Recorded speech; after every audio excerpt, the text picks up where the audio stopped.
Hello everyone. I'm going to start this off with a heads up that this week's post commentary might be a little bit off or shorter. This is mostly because I've just been very swamped with work, and the night before I was going to record this, I almost did not sleep.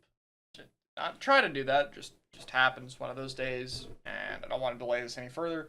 So yeah, trying to get this out for Friday again, and we're going to talk about it. So of course, I really wanted to talk about this video, why Japan is better at Splatoon and how we can win. This was a split video between two editors because I wanted to get this out by Saturday. Ended up going up Tuesday, but close enough. I think I would have probably split it three people and tried to get it out sooner. I think that would have helped more with video performance. Honestly, this was probably one of those things where I should have prioritized getting it out within a week of the original event. But yeah, I mean, this video is kind of special because I originally had a long form video about Japan in competitive Splatoon, and it was a very different video from this about the history of it. But the starting section about like why Japan is better was something that I scripted at the time. I talked with a few other players like Fuzzy about it when I was making it, and it never ended up making it that far. I don't even think I got a complete script out before I realized that I think it was kind of a dead end. But some of those concepts got to be revisited here. And yeah, let's take a look at the cool intro. There's been a mass, complete like choice from Cookie there on how they wanted to handle that, and yeah, it was good, obviously. So I do really like how fast paced this is, though. So I think that was important. And then yeah, one thing out the bat I wanted to get is I felt like people were a little harsh on the Western teams, and I'm gonna be honest, I think this might have been people didn't actually watch all the sets who thought we got stomped a little bit harder than we actually did. So I wanted to post about like, yeah, guys, it wasn't that one-sided. And then yeah, literally the day before this video goes up, this same group that played this tournament played Area Cup and won. And now Leader has its first tournament win.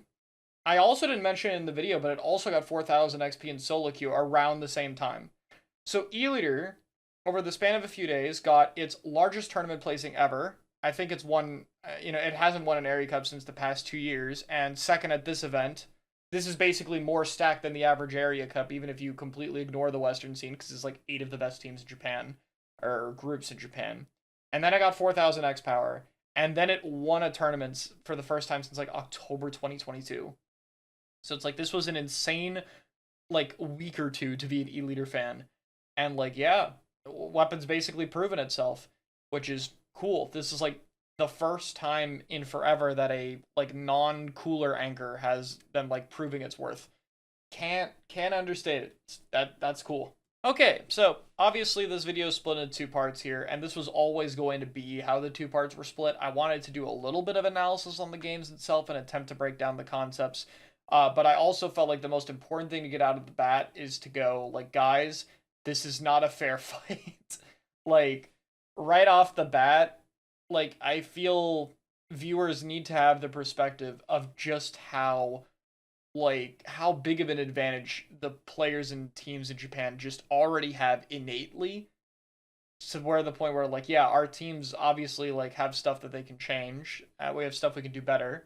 I'm not saying our scene should be immune from criticism, but also like there has to be an understanding that we are bringing a knife to a gunfight, and that's always going to be a challenge. Now, this first point is the majority of the reason, so I'm gonna get it out of the way.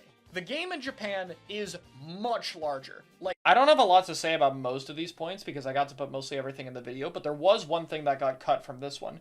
Ollie has a bit of a speedrun clip of an Octo expansion like level. It's like a Squiffer level where you break targets. It's like legitimately like a 15-second clip, and he posted it to his YouTube channel.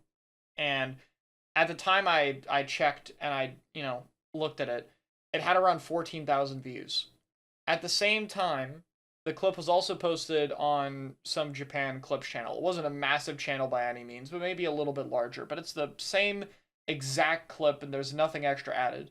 It's just that it's on the, Japanese Splatoon algorithm instead of the Western one. And that video had around 1.1 million views.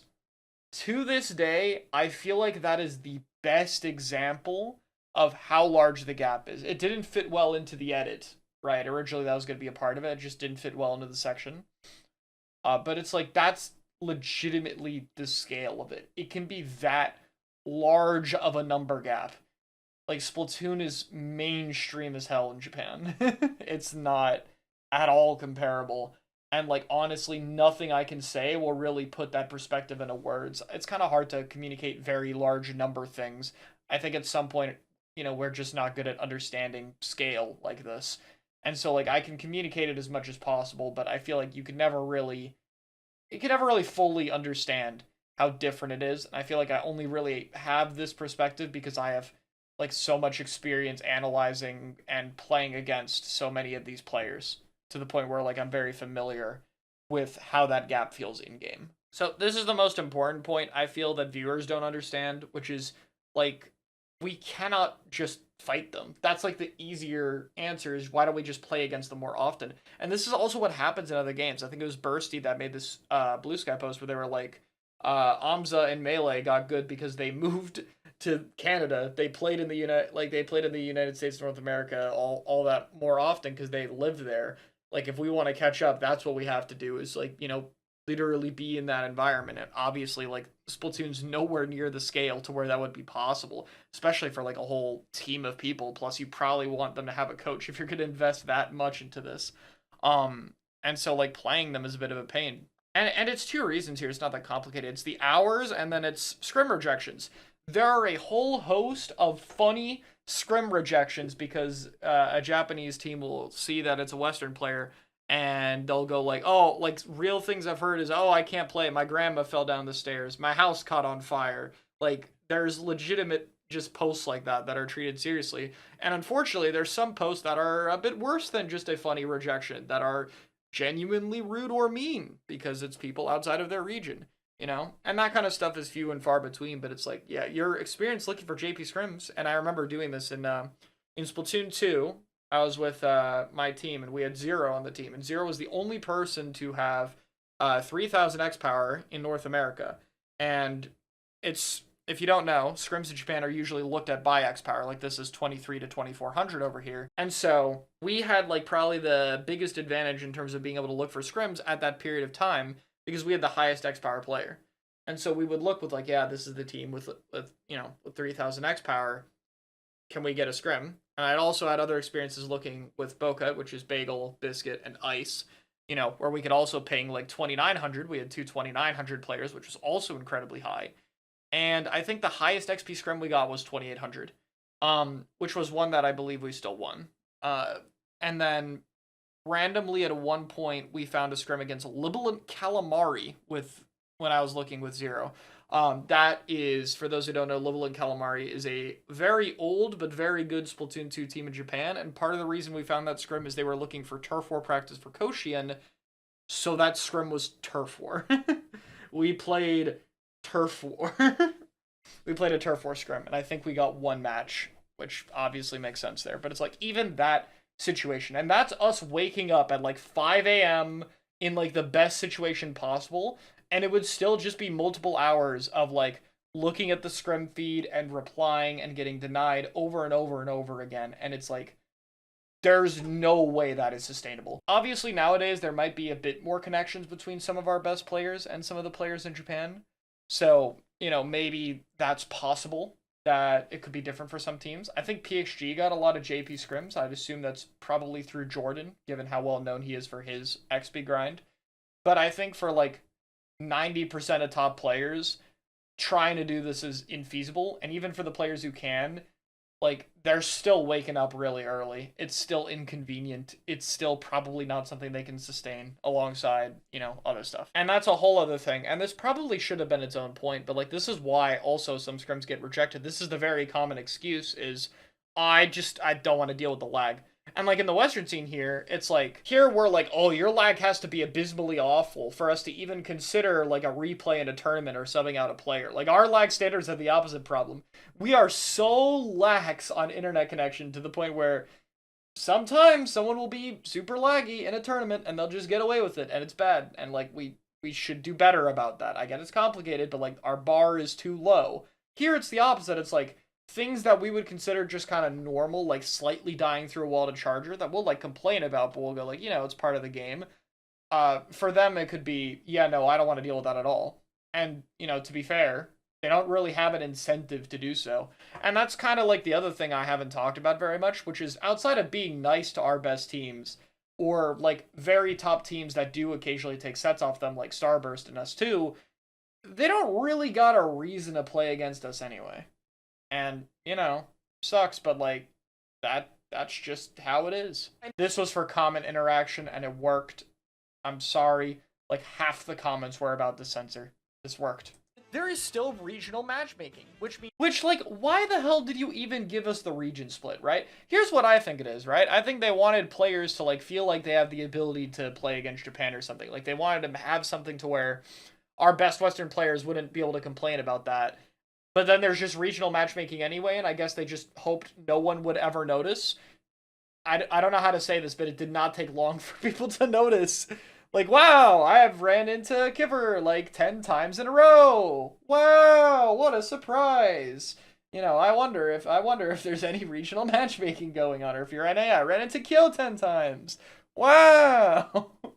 It's not hard to figure out. Honestly, this point could have probably just been cut entirely. This is kind of a repetition of things. This was originally meant to be a more strong point for zones only, admittedly. I had a hard time wording that properly, and I also just... Look, I'm not an idiot. I know that most of the player base has a really hard time understanding or accepting why zones only is so popular. And, like, I'm fine with debating it. I acknowledge merits of the other modes and formats accordingly. That's why players like Gray will encourage single mode tournaments for them being run. But it's like, this is inevitably the superior format to get better. That's a big part as to why it gets picked. And, like, you can debate it all you want, But at the end of the day, for, like, almost a decade at this point, that has been the standard in this region. And that's probably for a good reason. Meanwhile, our scene has frequently changed and messed with formats to try to get them more optimal for competitive play. I remember at one point we played like all maps, all modes. Then, Nintendo started the like X rank rotation where there would be 8 maps per mode and it would alternate every month, and we jumped on that.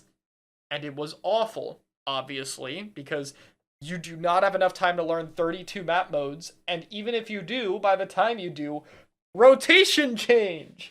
Now you gotta learn all of these. And like there was no quality or anything. And it's only like, in S3 where we've started to have like 16 to 20 map modes in tournaments, and recently there started to be like more zones maps compared to the other modes. And like, maybe one day we'll get to this point. And again, you don't have to do it if you're not at top level, but like top level play prioritizes practice around zones only. And again, it's because it's the best way to get better. It is the most interactive, the most diverse, and so you're fighting more strategies than you will fight in an all modes format. And that might sound backwards, but like that is just what the data shows at the end of the day. If there was a case where we had more unique weapons winning in all modes than zones, then like, that would be different, but that's not what we have. There's like multiple weapons I can list where their success is pretty much entirely a zones only environment. I can talk about Dually Sculpture, Tetra Dually, or like E-Leader recently. Like, that's just how it is, That's just what the data shows. At some point, like, you just have to acknowledge that, I feel. But yeah, that said, I don't mind expanding this to mention other formats, or, like, experiences and stuff, because I think talking about, like, weapon specialists and, like, having more different strategies that people play because of the player base is not a moot point. It's just mostly things that technically also fall into point 1, if that makes sense. Also, for the record, I am in favor of tuning the all maps list down a bit, but I do not think it will happen. So, thanks, leader team, for being a perfect example for what I'm talking about. In S2, this would also be a team, like in a zones only format in S2, less common, this would also be a team taking you to triggerfish zones if they have like an Explosher or a 10 or something. I think this point also just went on a bit too long, to be honest. This section could have been summarized a bit better, but I already had cut down the original script a lot. Like, trimmed down, this was originally like 14 minutes, so... Scene does try and make all these insane optimizations and improvements, and we try to get the scene better as much as possible. We're always going to be at a significant disadvantage. And that's the point, like, at the end of all this, That's what I'm trying to get across. There are things we can do. Things can get better. But no matter what, that gap will probably never close unless Splatoon legitimately becomes mainstream one day. And even then, I don't know if we'd be able to keep up. Even then. So this concept angles how you position around creating them, not retreating whenever possible, being able to like determine where the enemy team goes and what fights you take, mixing that in with like stalling or skirmishing, and that I talk about in point 5, stuff like that is some of the most fundamental stuff to Splatoon.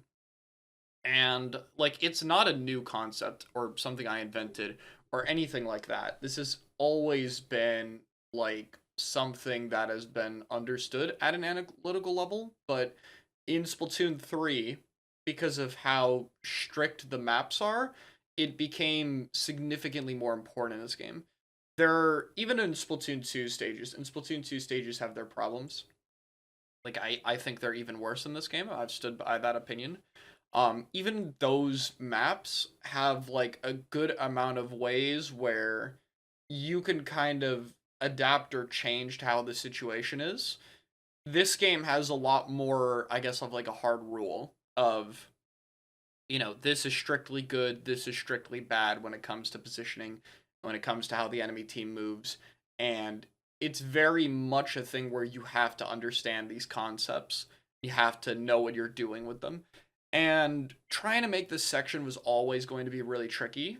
Not that I didn't really know what to talk about or even have examples with them, but to kind of cover, like, these are usually things where I'll VOD with, like, top players, and I'll still sit down and cover, like, examples for, like, almost an hour. I did a VOD review with Jay recently, the Charger player, and like talking about Mahi and how the positioning works just for pencil alone, right? And how it worked around our comp and like examples of that was like 45 minutes. So in a like, you know, translating that into this like edited, faster paced video style was definitely a bit of a challenge. I feel like I was able to get the broad concepts aside, which is good, but this is always something where I feel like you need repetition to get it in mind. So, what I mean by this is like just because you hear what to do, and this is like common from coaching, right? You'll have someone tell you what you need to do or something, or like even if you understand the concept just on your own, it doesn't mean you're immediately going to do it, right? Like the review that you get can be very eye opening, but when you're playing a game, in the moment, you're going to be doing what comes most naturally to you, what's fastest to you. Think of it like a lot about like learning a button input, right? What might be simplest to you guys is those of you who've learned substrafing. When you first learn substrafing, you have to really think about it. Like you have to think about what buttons you're pressing. You might have to look down at the controller. You probably have to drill it over and over again. And it's only until you get a lot of repetition that you start to do that well enough to where it's just habit, where you're not even really thinking about that you're doing that. And that applies to like all of these different concepts. You can understand what's going on, but you are still going to, in the moment, and especially in a tournament setting, you're going to rely on your habits, especially in a game as fast as this one. And that's part of why it can be really tricky to implement things, even if you do understand what you have to do, because it's a little more simple than that. A little more complicated than that. You have to be able to try and implement a lot of these concepts into your gameplay. But they have to. And Ollie loves to throw in the boogas at some point, so there it is. Look to maintain those positions. And this applies even more on pushing and defending. So this part was added in post, right? Because I wasn't sure like how much I could talk about and how much would be easy to understand, but I figured because of the concepts we get into later, it's important to talk about how this functions with like attacking and retreating, right? So this is obviously an example where like you can pull the enemy team. Even this example here could have been better. You might pull the other team into your side of the map, whereas trying to fight on the sides or at an angle might slow down their push into your terrain. Even this is very narrow, right? This isn't really like the main thing you'll see. Like, I mean, look at this, right? Look how this player plays over here, and these players are influenced by it, right? And they're attacking from two different sides and keeping them in the corner here. And then when they get this corner, they can ledge camp, right? It's like you can see the shot even a little bit is like looking at the bucket instead when this wiper goes for the kill here. Like in this case, this is the skirmisher, right? They're able to do damage, but they're like holding the attention while this guy's gonna run it and kill. The wiper's position is a lot stronger, right? And then when they have this corner and they have a pick to take it slow, they can take it slow, right? You don't need to rush anything anymore, but you have to stay here. You can't leave this angle alone. Keeping this side of the map, right? So like even that small little micro movement over here, right? Of like, position is a lot as soon as they get the kill, right? They're staying in this corner. They're gonna go behind the block. They're gonna try to drop bottom right, and they want to stay in, and they want to stay in this area, preferably like get over here under this ledge and pressure the pen and like keep the angle as wide as possible, because if people look over here, then the other guys can jump across plat, and that's like the next goal. But when they extend, even if they're further forward, the angle of attack is narrower side of the map. Right, and this is like genuine critiques here, right? I tried to, you know, have some of the critiques go to the JP gameplay as well, but this is like bait for the hammer. This crab is like 3 seconds to being over, and this S-Blast can't walk into mid because they're paranoid about the wiper. Like, the wiper is basically stagnating all of these guys, assuming they know they're here. And if they don't, then, you know, you'll probably just kill them anyway when you round the corner. But, like, look at how we rush in front of here, and we already take so much damage, to where, like, even if we find a kill, it's instantly traded. And in this case, right? They get punched. And now these guys can move. Like, this trade isn't beneficial to the wiper, because as long as the wiper's alive, these 3 can't drop. But now that the wiper's dead, they can, you know, try to retake. Obviously, you know, they still have to do the whole retake, right? There's still 3 other players on the map, but it's like, this portion of the retake is what should have bought a lot of time, and this play immediately cuts that time away. That's what makes it less valuable here. Another case of it, right? And I like these examples because this shows like the wiper and the brush, and people go, oh, these are the skirmishers, these are the skirmishers, right? They do this, right? Look at this case, right? Brush is waiting, then Sword gets the attention. Sword is being defensive, right? Look at how he's literally moving to get behind this block or wall or whatever, and the brush is now going in and doing damage up here. It's like, there's no set role. You do what's better in the situation, and that can literally change in the middle of the same fight you're taking. I didn't have much to say about this point, and again, this is one where our teams really do get it, but like Japan is just more disciplined at that. Like, they will see that one of our teams is strike or whatever, and they will more consistently just play forward, or there'll be a zones paint fight, and they will make sure that there is someone on their team that is still like trying to take advantage of everyone looking at the zone. And I think like the one thing I wish I communicated better, right? The objective can contribute to this polling and angle thing that I just talked about, right? If you think about it, the objective is just somewhere you have to stand and a place you have to look. If you're scoring in clams, you're looking at the basket. If you're, you know, defending in Rainmaker, you might be looking at the Rainmaker, right?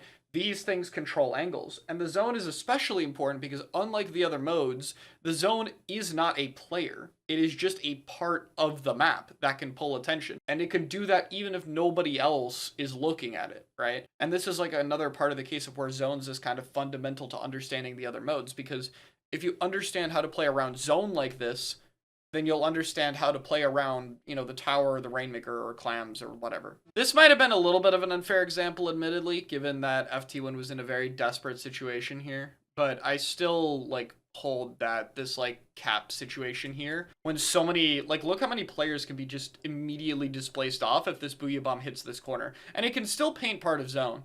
But, like, it'll clear these 2 and you can 3v2 over here, you know, or something like that. But there's still, like, you know, need to get zone, or need to hold lead. And that panic still does play a part here. Because, like, this, like, look at the pen over here. Meanwhile, for our team, I think this is, like, honestly a better example of how their teams are less scared about it. Like, the shot's painting, the bucket here is painting because they're stuck. There's just strikes cutting them off. And so the pen is just shooting at the other team. The pen doesn't even turn around for the zone. They're just shooting. And the min is already flanking. Because, like, zone flip or zone don't flip, it doesn't really matter for these guys. Like, the objective is just win this fight and take even more space. To be fair, the kind of standard best comp in the game tends to have Booyah and Strike still because it's S-Blast and Bucket, but I do still think we tend to over-rely on those tools, like, in comparison. I think we use them more frequently for things like objective rather than actually clearing space or players. This one I feel was mostly a thing lower down, but it did happen a lot this tournament. I think it's more of a pressure thing. I feel like when our teams play against other Western teams, they're more aggressive and they play better, and then play against Japan and it's like this like pressure, and because of it there's like a lack of space. And this positioning is like a really good example of like, this is just like one guy just painting on snipe. We don't even need to look here, right? There's no point to being in this position. And we go from 2 people sitting here to now going and sitting over here, and Henlo's just in zone as like Wiper especially here, if I could be a bit more critical, right? You need to get somewhere to pull the other team because you have all this mobility. You cannot be sitting here because, again, remember, if the zone is like treated as this extra thing, right?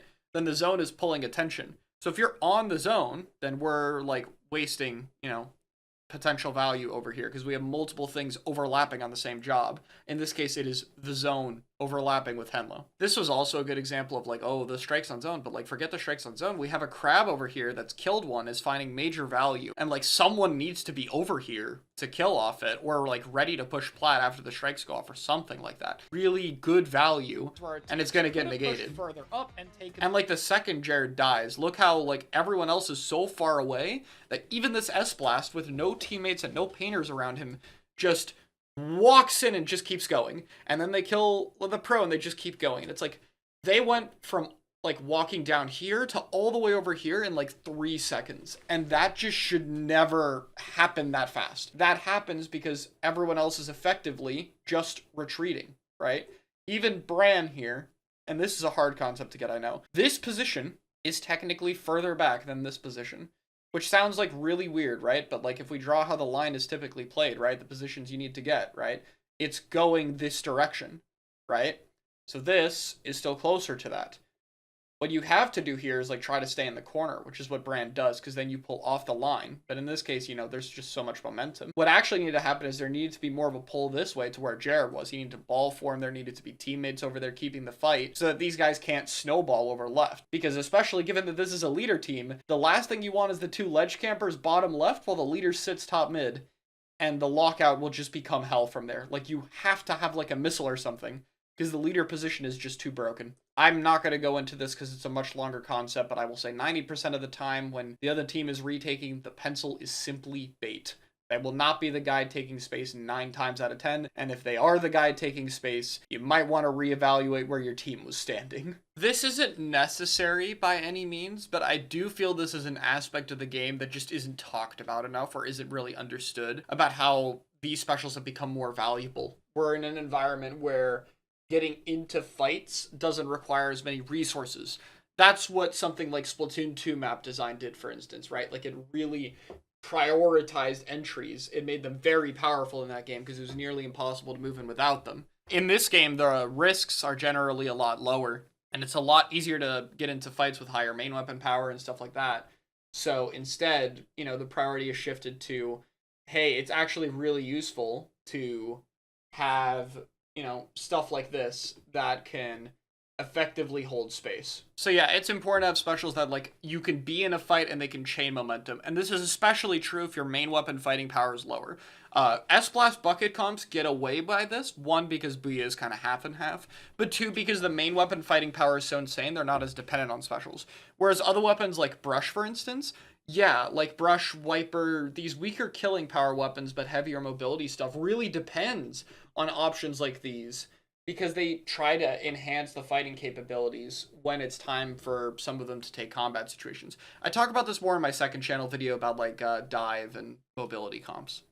And then this was basically just a disclaimer. This was everyone's talking about playing fast, but I need to clarify playing fast doesn't mean running in and dying and like talking about how support plays that. And that's actually about the end of the commentary because the rest of this is basically just my opinion piece on if I think we're going to beat Japan or not. So I don't really have a whole lot to add to it by any means. But this is the note I wanted to close the video out. And I didn't know, what side I was going to take.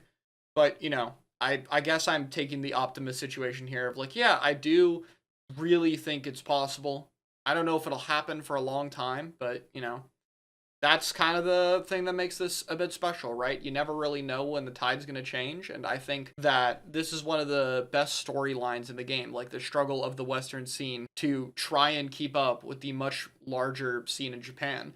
I think it's inherently very interesting, and I'm glad we got to see something take advantage of that.